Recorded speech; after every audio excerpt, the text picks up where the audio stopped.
तमाम तारीफें उस क्रिएटर के लिए जिसने इस यूनिवर्स को एक मकसद के तहत पैदा किया है। सबसे पहला स्टैंडर्ड जिसे मैं समझता हूं कि हमारे रिस्पेक्टेड जनाब जावेद अख्तर साहब बड़ी तेजी के साथ उसकी तरफ लपकेंगे, वो है साइंस।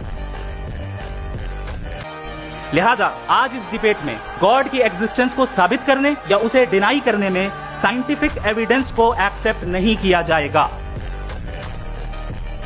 लिहाजा आज की डिबेट में मैं एक भी एविडेंस किसी भी मजहबी स्क्रिप्चर से नहीं दूंगा ताकि जावेद अख्तर साहब के लिए वो अनएक्सेप्टेबल ना हो।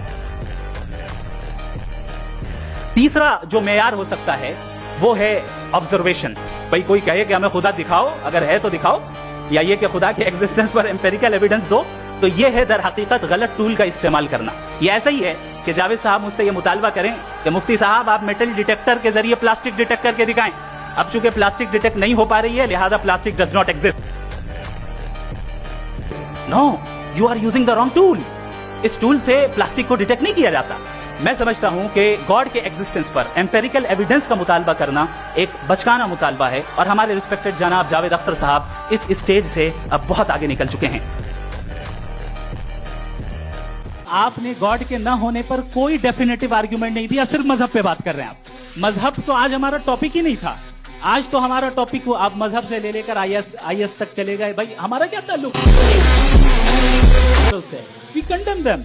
और उसका गॉड से क्या ताल्लुक है? अगर कोई गलत काम कर रहा है, किसी ने किसी को कत्ल किया, किसी ने किसी का रेप किया, उसको सजा मिलनी चाहिए। और आपके पास कोई भी rational strong foundation of morality नहीं है।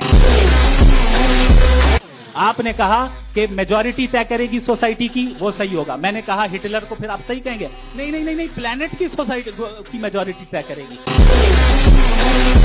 तो प्लेनेट की मेजॉरिटी गॉड के एग्जिस्टेंस को मानती है, आप क्या नहीं है रिलीजियस है? तो यानी आपके पास कोई स्ट्रॉन्ग फाउंडेशन नहीं है ऑब्जेक्टिव मोरालिटी का। ऑब्जेक्टिव मोरालिटी का अगर कोई फाउंडेशन है तो वो सिर्फ गॉड है। Thank you.